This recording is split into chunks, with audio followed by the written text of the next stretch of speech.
Il est l'image du Dieu invisible. Il est celui qui révèle Dieu aux gens.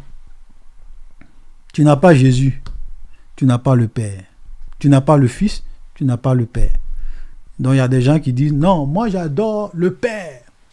Nous c'est le Père. Tu peux jamais aller au Père sans le Fils. Je suis le chemin, je suis la vérité, je suis la vie. Nul ne vient au Père que par moi. La seule personne qui peut révéler le Père aux gens, c'est moi. En dehors de moi, là, tu es en train de perdre ton temps. Alléluia. C'est pour cela qu'il te dit dans Matthieu 11. La parole de Dieu est puissante, frère. Matthieu 11, verset 27. Regardez ce qu'il dit. Parce que c'est lui qui révèle le Père. Il est le seul. Sans le Fils, tu n'as pas le Père. Il dit, toutes choses m'ont été données par mon Père. Personne ne connaît le Fils si ce n'est le Père. Et personne non plus ne connaît le Père si ce n'est le Fils. Et il précise quelque chose de très important. Et celui à qui le Fils veut le révéler. Tu peux jamais connaître le Père sans le Fils. Parce que la seule personne qui te révèle qui vraiment est le Père, sa nature, c'est le Fils. Donc il est l'image du Dieu invisible, du Père que personne ne peut voir. Il est le premier-né de toute la création. Quand les témoins de Jéhovah ont vu ça, on dit, oh, il est la première créature. On dit, il est le premier-né de toute la création. Donc c'est la première créature. Maintenant, moi je leur dis, bon, si vous dites que le premier-né de toute la création, ça veut dire qu'il est la première créature. Venez m'expliquer le verset 18. Il est la tête du corps de l'Église. Il est le commencement. Il est le premier-né d'entre les morts. Donc, premier-né d'entre les morts, là, ça veut dire quoi? Donc, il est le premier à connaître la mort. C'est ça? Bon, vous dites que premier-né de toute la création, ça veut dire qu'il est la première créature. Maintenant, premier-né d'entre les morts, ça veut dire quoi? Il est le premier à connaître la mort, ou bien? C'est pour cela que la Bible s'explique d'elle-même. Quand on dit le premier-né, c'est une question de position, de prédominance. Dieu dit à David, je ferai de lui le premier-né des rois de la terre. Alors que David était le plus petit de sa famille. Mais Dieu dit, je ferai de toi le premier-né. Ça veut dire que je ferai de toi un grand roi. Tu auras la prédominance. Donc, le premier-né de toute la création, ça veut dire que c'est lui qui a tout créé. Tout a été créé par lui. Tout a commencé par lui. C'est pour cela qu'on te dit, car en lui ont été créées toutes les choses qui sont dans les cieux, sur la terre, les visibles, les invisibles, trône, dignité, domination, autorité. Tout a été créé par lui et pour lui. Il est avant toute chose et subsiste, et toute chose subsiste en lui. Tout ce qui a été créé, il est avant cela. Ça veut dire que lui-même, il n'est pas une créature. Alléluia.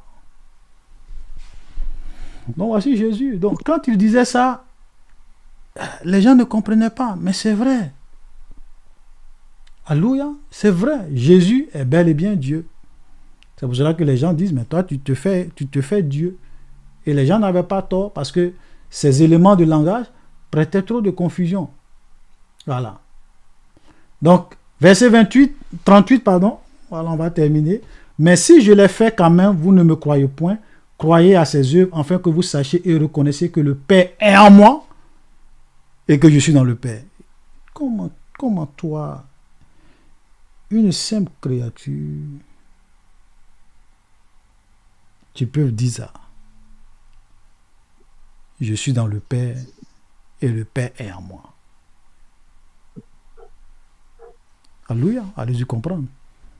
C'est pour cela que, frère, nous ne devons pas avoir de doute.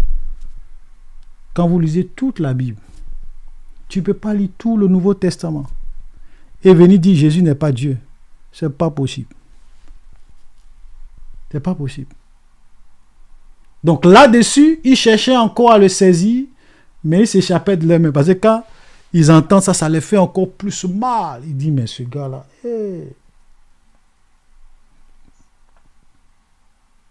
il veut le saisir pour le tuer. Parce qu'il blasphème. Pour eux, il blasphème.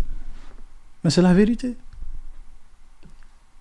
Jésus s'en alla de nouveau au-delà du Jourdain dans le lieu où Jean avait d'abord baptisé. Il y demeura. Beaucoup de gens vinrent à lui et il disait, regardez cette phrase de Jean. Les gens venaient à Jésus et disaient à Jésus, il disait, Jean n'a fait aucun miracle.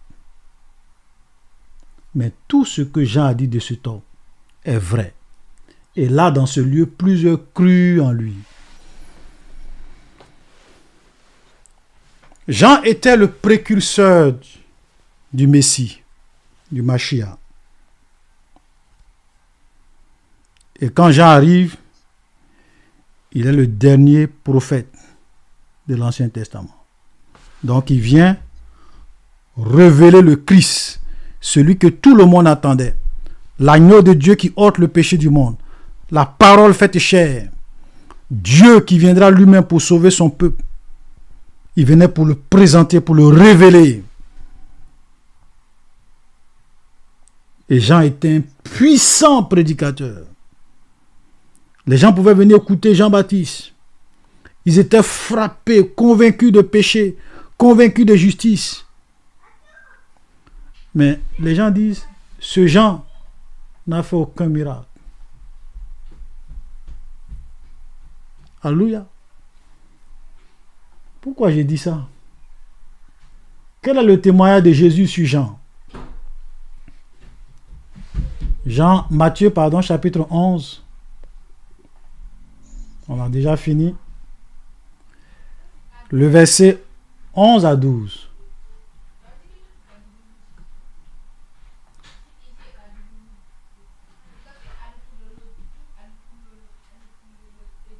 Je vous le dis en vérité. Ça, c'est le témoignage de Jésus sur Jean qui n'a fait aucun miracle.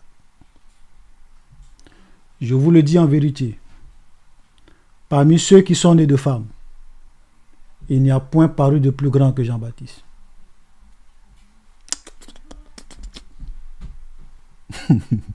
C'est fort. Jean-Baptiste qui n'a fait aucun miracle. Tu dis que de tous ceux qui sont nés de femmes, il n'y a pas paru de plus grand que Jean-Baptiste. Comment ça? Donc tu dis que Jean-Baptiste est grand que Moïse. Il est grand que Josué.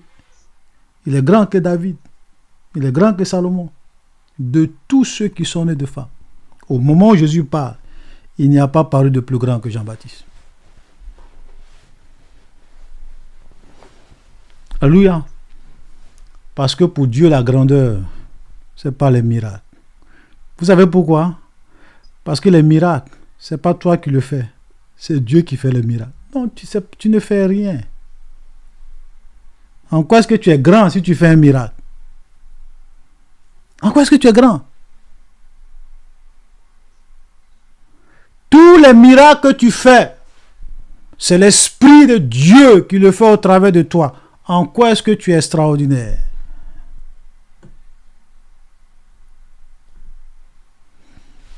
Je me souviens de l'histoire qu'un homme de Dieu avait racontée. Il y avait un monsieur et son fils. Dieu l'utilisait puissamment dans la délivrance. Quand il vient comme ça, il délivre les gens, il prie.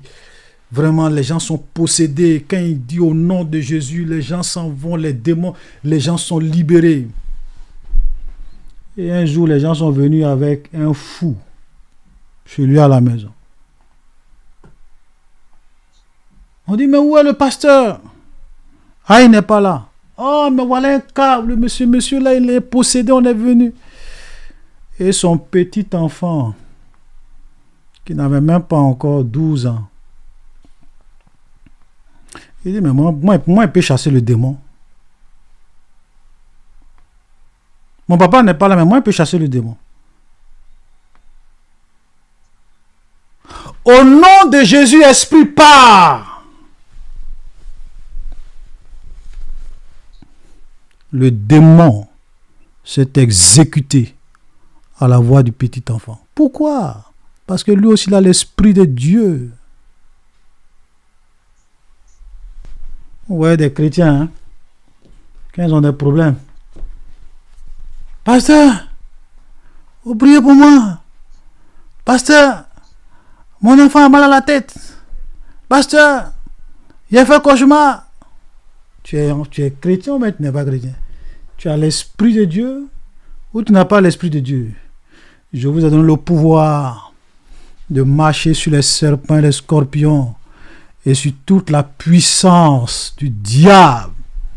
Et rien ne pourra vous nuire. Tout ce que vous lierez sur la terre sera lié dans les cieux. Tout ce que vous délierez sur la terre sera délié dans les cieux. Power!